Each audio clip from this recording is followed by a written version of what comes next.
In a vibrant compound in the center of Lagos, Mama Kemi and Mama Samuel resided as neighbors. Their houses were adjacent, and their connection was as solid as family. In spite of their differing approaches to parenting, they were unbreakable friends.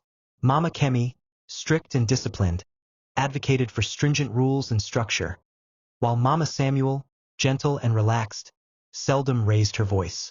Both women were diligent traders, frequently spending their days at the market, which left minimal time for their children, Kemi and Samuel, who had been raised together like siblings.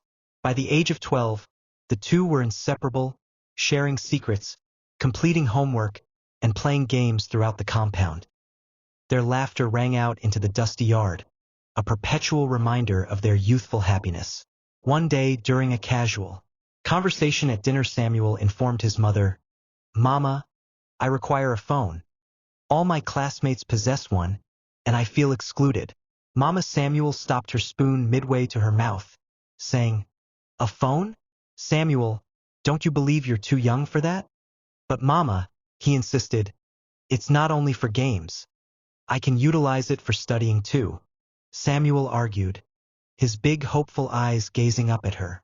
Mama Samuel sighed, uncertain if her son was ready for such a responsibility, and opted to set a condition. "If you can secure first place in your class this term, I will purchase you a phone, but only if you demonstrate that you deserve it." Samuel's eyes brightened with determination, and from that day forth, he devoted himself to studying harder than ever, channeling all his energy into his studies. Even Kemi observed a change, teasing him one evening while they tackled math homework together. "You're really serious about this phone, aren't you?" "I will demonstrate to Mama that I can do it," Samuel answered with confidence. When the term concluded, Samuel accomplished his goal. He returned home holding his report card, shining with pride, announcing, "Mama, look, first place." Mama Samuel couldn't conceal her joy. She enveloped him in a tight embrace and vowed to uphold her promise. True to her word, she purchased Samuel a sleek new iPhone, which was more advanced than he had ever envisioned, and he was ecstatic.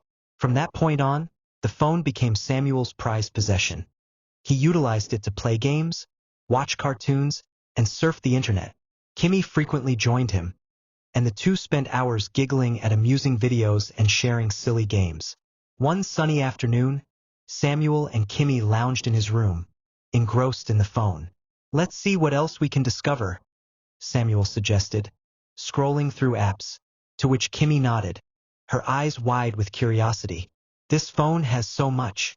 Their innocent exploration marked the onset of something neither had anticipated, a journey that would challenge their friendship and innocence. One quiet afternoon, while Mama Kemi and Mama Samuel were at the market, Samuel and Kemi occupied Samuel's room as they typically did. Samuel was engaged in scrolling through his phone, navigating a variety of apps and videos, while Kemi observed over his shoulder. Suddenly, Samuel froze. "What's this?" he inquired, clicking on an unknown icon. The screen illuminated with a series of videos. The thumbnails appeared strange, unlike the cartoons and games they typically enjoyed. Samuel pressed on one out of curiosity, and the video commenced. It displayed something peculiar. Adults acting in manners the children did not comprehend. Samuel and Kemi gazed at the screen, their expressions a blend of confusion and curiosity. "What are they doing?" Kemi whispered, her voice barely audible. Samuel hesitated, furrowing his brows. "I think it's something adults do. I've heard older boys at school discussing matters like this." Kemi's face grew flushed. "Should we be watching this? Feels wrong." Samuel shrugged, unable to divert his eyes. "It's just a video. It's not like we're doing anything bad." Yet deep down, both children felt uneasy. The video concluded, but instead of exiting the app, Samuel selected another. As the minutes ticked away, their discomfort morphed into fascination. They didn't fully grasp what they were viewing, but the intrigue captivated them. "Let's not tell anyone about this," Samuel finally stated, his voice firm. "It's our secret." Kemi nodded, even though part of her wanted to confide in her mother. However, she understood that Mama Kemi wouldn't respond lightly. Her strict mother was quick to punish, and Kemi could not fathom the repercussions if she discovered. From that day forth, Samuel and Kemi's afternoons transformed. Whenever their mothers were absent, they would seclude themselves in Samuel's room to view more of the taboo videos.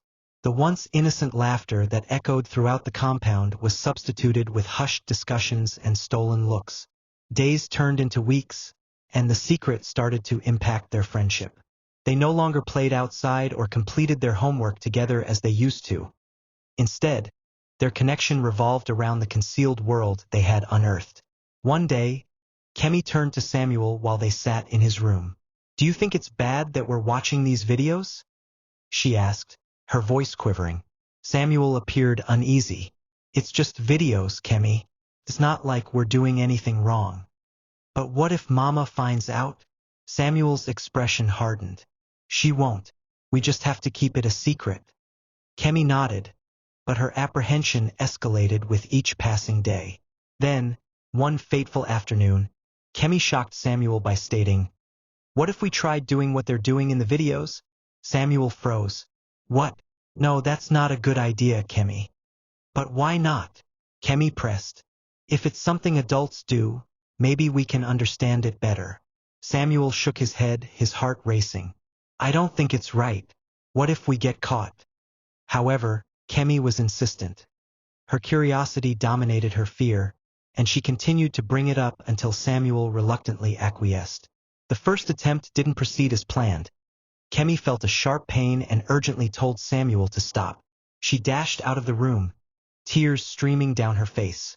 For several days afterward, she avoided Samuel, refraining from speaking to him or even making eye contact. Samuel felt awful. He wanted to apologize but didn't know how.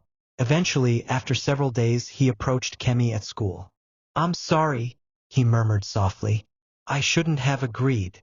Kemi hesitated before nodding. "It's okay. Let's just forget about it." Their friendship gradually restored, but things were never entirely the same. Then one random day, Kemi surprised Samuel once more. "I think we should try it again," she boldly stated. Samuel stared at her in disbelief. "What?" "Kemi, you know the last time." Kemi interrupted. "This time will be different. Please, Samuel, don't disappoint me."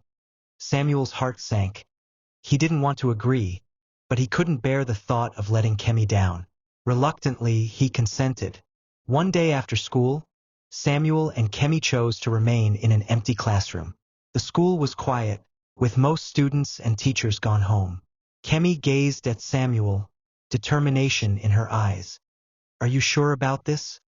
Samuel whispered nervously, glancing around. Kemi nodded. "We'll be quick. No one will know."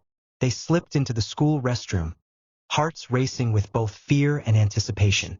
Just as they were about to replicate what they had seen in the videos, the sound of footsteps echoed down the hallway. "Someone's coming," Samuel hissed, grabbing Kemi's arm. Panic set in as the footsteps grew louder. The children bolted out of the restroom, fleeing in different directions. It was the school security guard making his usual rounds. Fortunately, he did not spot them, but the near miss left them trembling.